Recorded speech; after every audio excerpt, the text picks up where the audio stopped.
Para sa continuation po ng number 5, 4 to 5 ng lesson 34. Seron, so ito po ay bago. Seron, serupta. New house, chibe. So ibig sabihin ay lilipat siya ng bagong bahay. Isettle kamyon if. So ibig sabihin kapag siya ay nag-move sa new house, 새로운 집에 settle 가면 가족이나 친구를 초대해서 so ini-invite niya yung kanyang family or friends. Blank. So ano kaya yung reason bakit niya ini-invite? Ano ang nangyayari? 합니다. Ano yung situation na yan na nawawala? Bakit niya ini-invite yung kanyang family or friends? 초대를 받아서 갈 때는 ibig sabihin ito, when I receive invitation, 선물을 사가는데. So, bumibili siya ng gift na pupunta siya, bumibili siya ng gift. Nande, however, 보통, usually, 여지나, tissue, or yung na, 세제를 많이 선물합니다. So, usually, ang binibigay niya is tissue or detergent, karamihan ng kanyang regalo. Next, 여지는 일이 잘, ibig sabihin yung tissue, 일이 잘 is maayos na trabaho. Dweranan, 의미가 있고, 시지는, ibig sabihin nito is yung meaning daw noong tissue is magandang work or magandang trabaho. At yung detergent naman na 세제는 빨리 포차가 되라는 의미가 있습니다. Yung meaning naman ng 세제, 의미가 is yung meaning.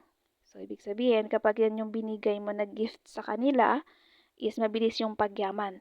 포차가 되라는 의미가 있습니다. Mabilis yung paglago or mabilis yung pag-grow ng pagyaman nila. So, kapag naman tissue, so yung meaning is magandang trabaho.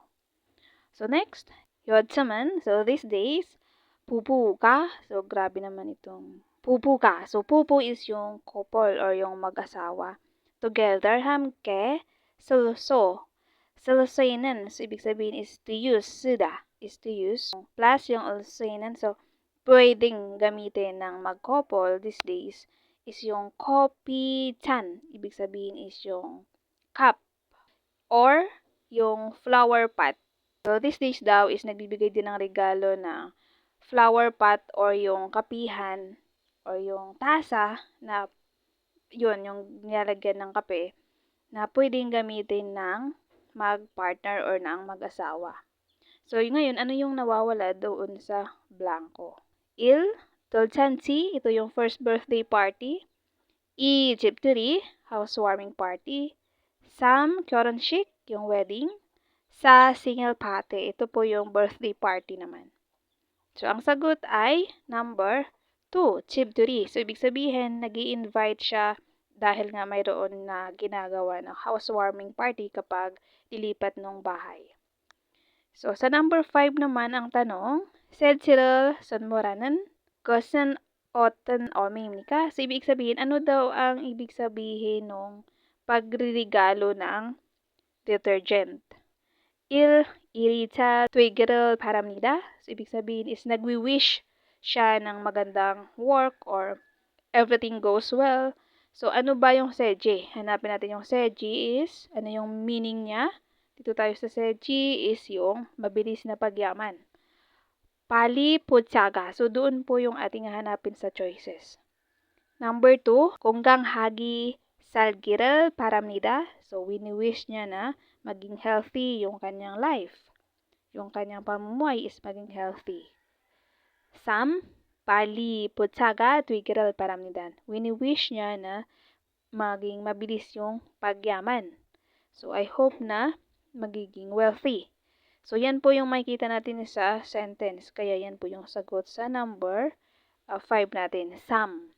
So, sa naman, 새 집에서 오래 살기를 바랍니다. I hope na you live in your new house. Ibig sabihin, yun po yung kanyang wish. Yung se is yung new house for a long time. Ore. So, ibig sabihin ay wini-wish niya na sana ay matagal ang iyong pagtira dyan sa iyong bagong bahay. Yan po. Maraming salamat po sa lahat ng nanood para po sa ating review. Bye-bye. Happy learning, everyone. Don't forget to subscribe or to follow our page para po sa iba pang updates. Bye-bye.